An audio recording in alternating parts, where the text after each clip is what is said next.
Hey, it's Matt, your average gamer, and for this video, we're going to be doing a summary video basically on everything that I saw with the patch notes, including 5 builds that got even better on patch 1.09, so we're going to fill in the details, explain everything. Here we go.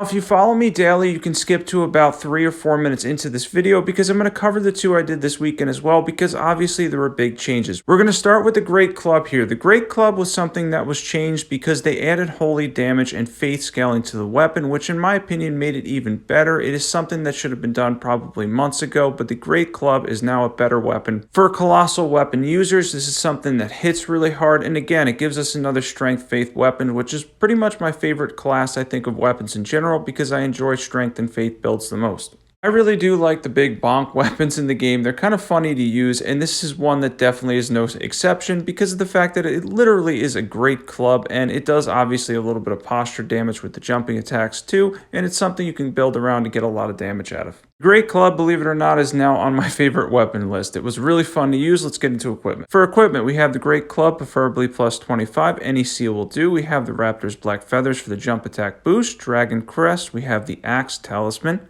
Claw Talisman. We have the Ritual Swords Talisman. And then we have the Charge tier, and then you can use the Stance Breaking tier as well. That goes really well with this build. This is a really fun one. Again, this was something that surprised me. I had a lot of fun with this one in general. This is one of those weapons where you're just going to run around, hit things really hard, and have a good time. Let's get into stats. You can add Blood Flame to this, by the way, and end up with fire, holy, and physical damage, which is a really cool combination to have all 3 of those. And for stats, your main investment is strength with the secondary in faith. And as far as the Ash of War goes, it seems to be mainly scaling with faith now that it has faith scaling. But if you're just going for high damage on the weapon, you're going to want to mainly invest in strength. That's going to be your main stat. You're only going to get a little extra holy damage out of it, though it is a nice touch. And next up is Claws, which saw an attack power boost on 1.09. This is really fun to use these now, by the way. They were really powerful in my opinion to begin with, and they're even more powerful now.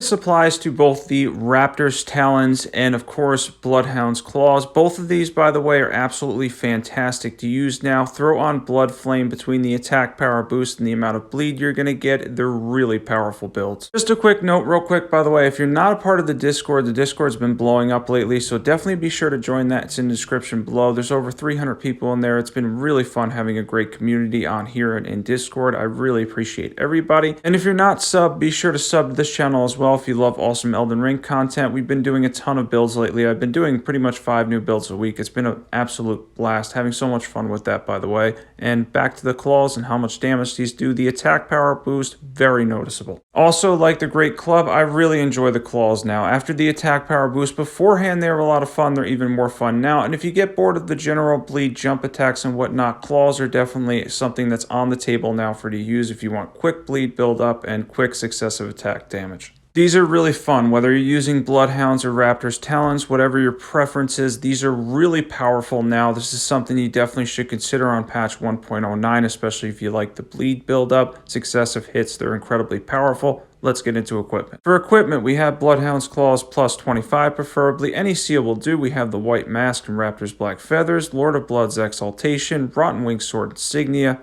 Millicent's Prosthesis, Claw Talisman, and then we have the Thorny tier as well as the Faith tier for buffs too. And now for stats and all that. As far as stats go, there's actually 2 ways of doing this. If you're using Raptor's Talons, you're going to get more damage out of them on Keen, so you're going to go Dexterity. And if you're using Bloodhound's Claws, you're going to go Strength for the heavy affinity. Mainly, you're going to concentrate investing mainly into one stat, as I mentioned. So for this, I was using Bloodhound's Claws. I have the heavy affinity, and then I had 90 strength, and I got really good damage out of them. And if you're using the Raptor's Talon, you're going to go high Dexterity for that, because that's going to give you better damage out of the Dexterity scaling for that one. And next up is the Starscourge Greatsword, which saw an increase in the recovery time, which is something that I felt was lacking before that they made better. So this one's not a huge deal, but it is something that's helpful. This build was already really powerful to begin with. Let's be realistic here. The Starscourge Greatswords are very good colossal weapons, especially for the weight, the damage you're getting out of them. But now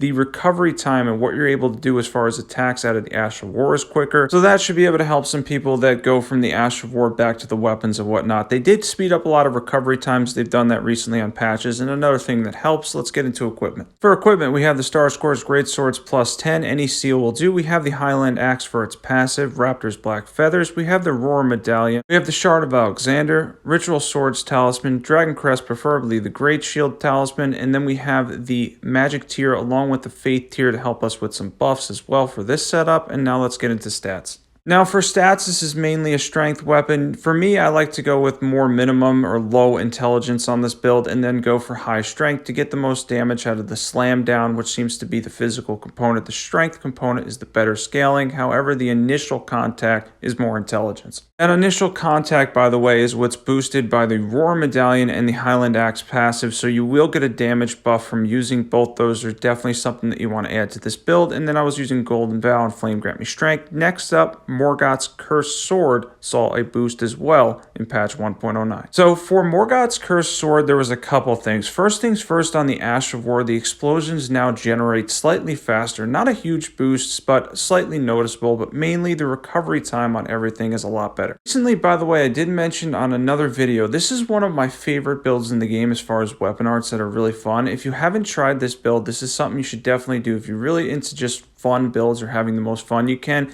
very, very fun Ash of War on Morgott's Cursed Sword. Definitely something that I enjoy using, so it's something to consider if you're looking for something really fun. This is definitely one of the ones that's fun too. Made a little bit better, obviously, with the recovery times and the slightly faster generation on the weapon art now.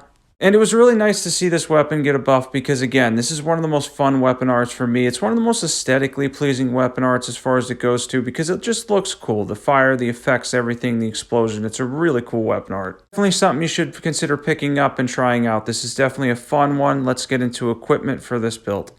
For this build, we have Morgott's Cursed Sword plus 10. Any seal will do, but we had the Dragon Communion seal because it scales with Arcane, so why not? White Mask, we have the Shard of Alexander. Ritual Swords Talisman, we have Lord of Blood's Exaltation, Fire Scorpion Charm, and then we have the Fire tier, and you can throw in the Faith tier to do some buffs as well. And as far as stats go for this, you're mainly going to go into Dexterity and then Arcane. That's the two things that scales with on Morgott's Cursed Sword, so you want to go with Dex first and a secondary stat in Arcane. This is one of those builds where I recommend a minimum of 50 Vigor, maybe even 60, because the Ash of War does take a little bit to get used to, and it's a little bit dangerous to use, but it's really fun once you get used to it. Next up, and the last one that I want to talk about is Straight Swords in general, and then the build that I did on Straight Swords. Straight Swords saw a increase in the attack speed, I believe both for two-handing and single-handing. I noticed it more from single-handing, but they did see a boost in patch 1.09. And this is another fun one that I really like. I use the Warhawks talons, by the way, when I main straight sword builds because it's just a lot of fun to use. But I actually tested this one just at gatefront and stuff. I threw this clip in anyway because it was a little bit more interesting. But the attack speed is noticeable that it's definitely faster than it used to be. If you think that it needed to boost, straight swords in general, the category of weapons obviously needed a boost. Patch 1.09 did give it somewhat of a boost. Does it meet up to the standards of curved swords and katanas and everything else? I'm not sure. Straight swords are still a little bit lacking to me, but I did notice the attack speed increase in general. It's something nice to add to it if you're maining straight swords. And by the way, if you like straight swords in general, Warhawks talons are something I'd recommend for you because they're really fun. They're just a cool weapon, and you can get them extremely early in Elden Ring as well. They're actually you're able to get them at Stormvale Castle for the first time. When you run into the Eagles, they drop that. They're a little bit of a pain to farm, but it's a very, very cool weapon to get early and to start out with a very cool build running 2 Warhawks talons. This is definitely no doubt a fun one. You'll enjoy this, by the way, especially since the attack speeds now have been sped up a little bit too, especially for single-handing it and I think two-handing it as well. It's pretty cool to see a buff on straight swords. Let's get into equipment. For equipment, we have 2 Warhawks talons, preferably plus 25. We have Chilling Mist and Seppuku. Any seal will do. We have the Jaron, Ritual Sword Talisman, Lord of Blood's Exaltation, Dragon Crest Great Shield Talisman, Rotten Wing Sword Signia.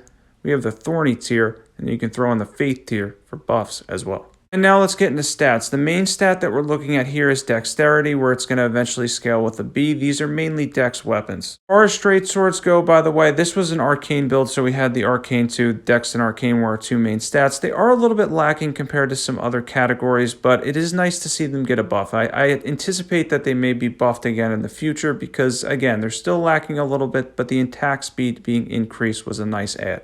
Alright, that sums up most of the major PvE things that I noticed besides whips, but I am doing a whip build for Monday or Tuesday, so that's going to be a really good one too. And that was the most major things that I noticed. The two biggest ones I would say would be the Great Club and Claws. The Claw attack power damage, I noticed right away that the damage was increased. It seemed to be stacking even better for more damage, and the Great Club having the holy damage and the fate scaling now. If you're not on the Discord, definitely be sure to join that Discord. There's a ton of people in it, and if you're not subbed and you love overpowered PvE builds, be sure to check out all the awesome builds that are on my channel. Thanks for watching, and as always, I will catch you guys there.